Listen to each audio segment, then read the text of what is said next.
ભરૂચના ઐતિહાસિક શુકલતીર્થની જાત્રામાં દેવ દિવાળીના દિવસે તર્પણ બાદ નર્મદા નદીમાં પિંડદાન કરવા જતા વેજલપુરના પિતા પુત્ર સહિત 3 લોકો ડૂબી જતા ભારે ગમગીની ફેલાઈ છે. ભરૂચમાં દેવ દિવાળીનો દિવસ ગોજારો બની રહ્યો હતો, જ્યાં 2 માર્ગ અકસ્માતમાં 4 વ્યક્તિના મૃત્યુની ઘટના સવારે ઘટી હતી. ત્યાં શુકલતીર્થની જાત્રામાં નર્મદા નદીમાં 3 લોકો ડૂબી જતા દેકારો મચી ગયો હતો. ભરૂચના વેજલપુર વિસ્તારમાં નિજામવાડીમાં રહેતા મિસ્ત્રી પરિવારો કાર્તિકી પૂર્ણિમાના દિવસે રિક્ષા લઈને શુકલતીર્થ ગયા હતા, જ્યાં તેઓના પરિવારના મૃત સભ્યોની તર્પણ વિધિ પૂર્ણ કર્યા બાદ પિંડદાન અને ફૂલપણ કરવા નર્મદા નદીમાં જઈ રહ્યા હતા. પૂજાની સામગ્રી લઈ પિતા પુત્ર અને એક બાળક નદીના પાણીમાં જતા એકાએક ઊંડા ખાડામાં ગરક થઈ ગયા હતા. કિનારે રહેલ પરિવારની મહિલા અને દીકરીઓની બુમરાણથી આસપાસ રહેલી ભીડ કિનારે દોડી ગઈ હતી.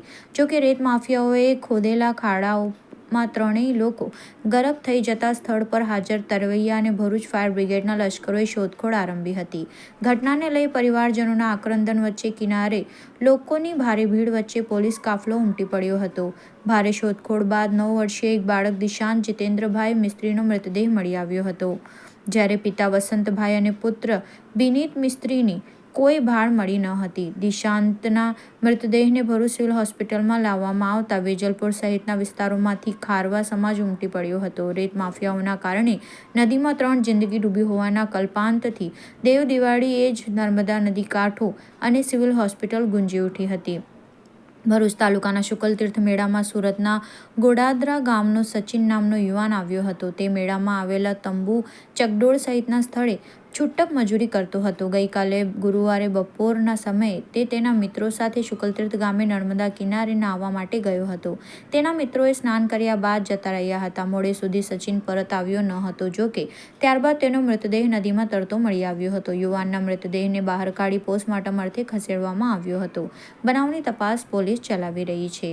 નદીમાંથી આંતરિક બોટ દ્વારા રેતી ખનન કરવાના કારણે જે ઊંડા ખાડા પડી ગયા હોય, અગાઉ પણ અનેકે લોકો ડૂબી જવાની ઘટના બની હોવા છતાં ખાણ ખનીજ વિભાગ કે જિલ્લા પ્રશાસન યાંત્રિક બોટથી ખનન પ્રવૃત્તિ પર રોક લગાવવામાં તદ્દન નિષ્ક્રિય રહ્યું છે. સાંસદ મનસુખભાઈ વસાવા દ્વારા અનેકવાર રેતી ખનન મુદ્દે પ્રશાસન પર સવાલો ઉઠાવ્યા છે. તેમ છતાં રેતી માફિયાઓ જિલ્લા પ્રશાસન પર હાવી થતા નથી.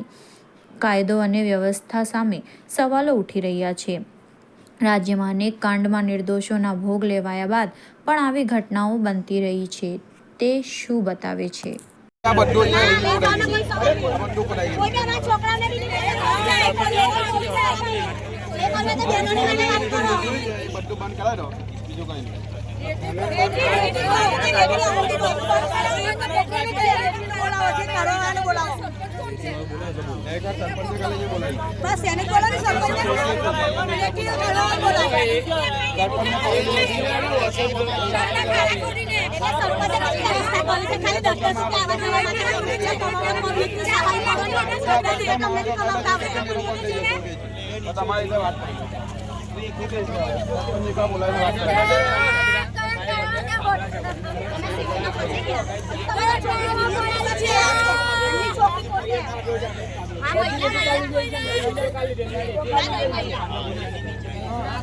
ખબર છે લોકો બી હવે ખાલી તો ભોળા બધું ખબર ખાલી તો